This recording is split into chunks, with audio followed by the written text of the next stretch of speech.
Let me take you back to the year 1965. It was a banner year. My band had more gigs than it could shake a stick at. We were really having fun. It was the beginning of everything. And in the summer of '65, a song came out from the Rolling Stones called Satisfaction.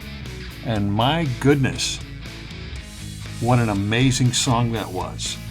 For the first time, we heard a new sound. Fuzztone. I mean, it had happened a few times before, but really, that song is where that sound first was heard by everybody. We were amazed. We found out it was a Maestro Fuzztone. You know, it's always good to have a rich guy in your band. Well, rich guy. He was more wealthy. The rest of us were bums compared to him. But Sherman got a hold of a Maestro Fuzztone. I remember coming down to rehearsal one day, and there it was sitting there in all of its glory. Amazing. Well, you know, we plugged it in, we started working with it, and there's one thing we noticed about this thing. It was noisy as hell. It was squealing and making noise, and oh my goodness. You had to have it turned off in between parts where you weren't playing. You'd have to have the thing off and then click, turn the thing on, play your part, click, turn it off.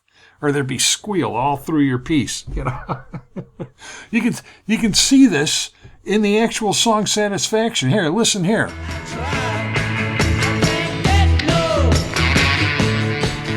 You hear him turn it on in the song. Well, you know, that track actually was supposed to be horns originally, and he just Keith Richards stuck that in there kind of as a filler, you know, for the horn part, you know.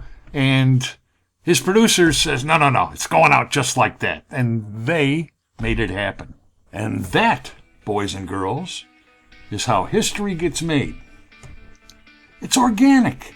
You can't cheat your way into these things. It's something you can't force. These things just happen. You know, if Keith Richards would have had his way, you'd have never heard that Fuzztone guitar. So you might be wondering, what does this have to do with a big muff pie? Well, yeah, I'm getting there. Just humor me for a while. Anyway, for the next year or so, that was the only effects pedal there was, as far as we were concerned. I mean, people were working on these things, but couldn't get anything. You had the FC1, the Gibson Maestro Fuzztone, you know. And this went on until the summer of '67, from our reckoning. And that year, a new song came out on the radio. You know what that is? That's Jimi Hendrix's Purple Haze. That wasn't a Maestro Fuzztone. That was something else. That was something new. And in the solo, there was something even newer on top of that. We knew that Jimi Hendrix had this electronics wizard who made these special weird effects. But we really didn't know much more about it than that. And then, December 1st, 1968, Jimi Hendrix was at the Chicago Coliseum. And I went to see him. Went down to the Coliseum. It was 2 p.m. was the show. Strange time for a show. And I went in there, and at that point, I was going to have my first surprise of the evening. It was supposed to be Jimi Hendrix, and his lead-off band was going to be the Soft Machine, but it wasn't the Soft Machine, popular to what you find on the internet today. It was Cat Mother and the All Night Newsboys.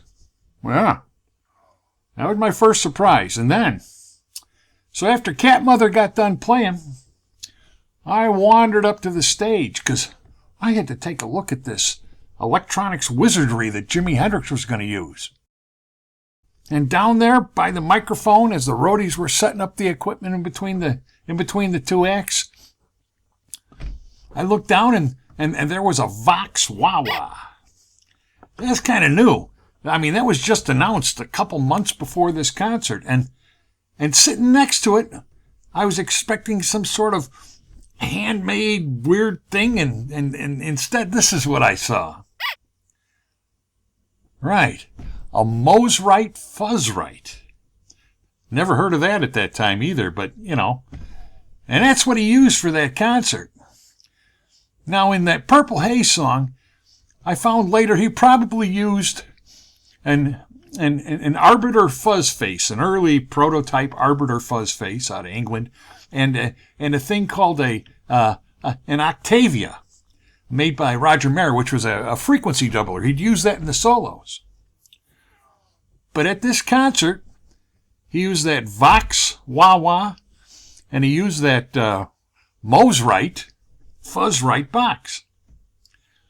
Well, after that concert, I went over to Matusik's music store, which was over in Oak Lawn, and he had a Mosrite Fuzzrite, and I begged, borrowed, and stole, and I got me one of those. And that was my first effects pedal. So far in this little thing, we've talked about three different fuzz boxes. We got the Fuzztone, the Fuzz Face, and the Fuzzrite. Well, let's take a look at these things here. Let's bring up the first one, the Fuzztone. Yeah, as you can see here, it's got 3 transistors, and they're germanium PNP transistors. The middle transistor is the one that gets oversaturated. This type of Fuzztone works on overdriving a transistor into its distortion region. This is one of the methods with which you create Fuzztone. Let's go take a look here now at, we'll say like the Fuzz Face. There it is. Now you can see they've gone to a 2 transistor. Once again, PNP germanium transistors. And they're doing, in essence, the same thing as the Fuzztone was doing. One less stage in it, simpler, cheaper to make. Where the second transistor here, this Q2, is being driven into saturation by the fuzz potentiometer, the 1K potentiometer towards the bottom of the picture here. So if we take a look at the Fuzzrite, we can see it's a different circuit, kind of that, but in essence it's a 2-stage, just like the Fuzz Face. Only in this case here, it's got NPN transistors, and they're silicon. They're not germanium. Now, Mosrite, I think, made a couple germanium versions of this thing in the very beginning, back in '66 when they started. But in essence, this is a silicon transistor overdrive saturation type of Fuzztone. Okay, this is not like one of these. This one here is a clipper. It's a different type of circuit. But we'll get into that in a second. Crunchies are the best. Look delicious on your vest. Serve them to unwanted guests. Stuff the mattress with the rest. 5 months have passed. No, it doesn't seem like 5 months to you, but I've been sidetracked. Sorry. So, let's see. Where were we? Yeah, clippers. That's where we were. So, the Big Muff Pie is a clipper. So let's get right into it and take a look here. Let's see. Where's the Big Muff Pie? Let me find it here. Audios. There they are. Let me bring this up. Okay. So as we look at the Big Muff Pie, we can see that it's a 4-stage. It's got 4 transistors, Q1 through Q4. And Q2 and Q3 have got some diodes in there. D1, 2, 3, and 4. Those are your clipper diodes. Those diodes clip off the top and the bottom of the waveform that's coming in based on their breakover voltage, which in the case of silicon diodes, it'd be 0.7 volts. In the case of germanium, if you can find any, it'd be 3 volts, about that, and this is how most of your boutique fuzztones, distortion pedals, even some people passing off overdrive pedals as this. This is not overdrive. This is the original one, like the Maestro. That was fundamentally like an overdrive, These are clippers. And as you see, this is for the Big Muff. Okay, the Big Muff, the original versions. Now, Big Muff came out in like 69, stuff like that, and Mike Matthews. And it's gone through a lot of iterations since then. The one that I had here 5 months ago was a version 5. It was a special version 5, made in 1978. It was the one that used op amps for for the things instead of transistors. Yeah, here, let me show you. That would be this one here. Yeah, this guy here. Now you notice that you've got 3 stages of op amps: IC1A, IC1B, and IC2. But you'll notice that IC2 is the one that's got the clippers, and it's got 3 diodes in each direction, D1 through 6. It just has to do with the signal size that's going through an op amp, the voltage difference. You can see this is 9 volt, where you had the germaniums, you had 3 volts, and when you got to the silicons in the Mosrite, Fuzzrite, you had 9 volts. And it all has to do with that, really. You can mix and match these diodes and get whatever you want. Of course, nowadays, it's mainly done by DSP, digital signal processing, which is computerized, where you digitize the signal and then you alter its shape and you send it back out in real time.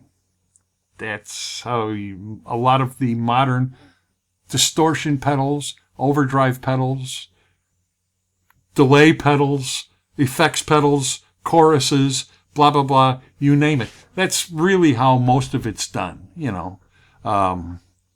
It's easier. You wind up with a set bunch of patterns to work off of. You get to use your fast Fourier transforms and all that cool algorithmic stuff in order to shape your waveforms today, So there we have it. Fuzztone, covered from stem to stern. That Fuzztone that I got, that Maestro Fuzzrite back in the 60s, that was my first Fuzztone. Well, that was also really my last Fuzztone, because I don't use Fuzztone. I use a master volume amplifier. I overdrive the preamp, and then I adjust the volume with the master. That's how I get my Fuzztone, or my distortion. At any rate, that'd make a good story for another time. So until then, like, subscribe, and click the bell to get notifications of upcoming episodes. I'll see you in the next episode.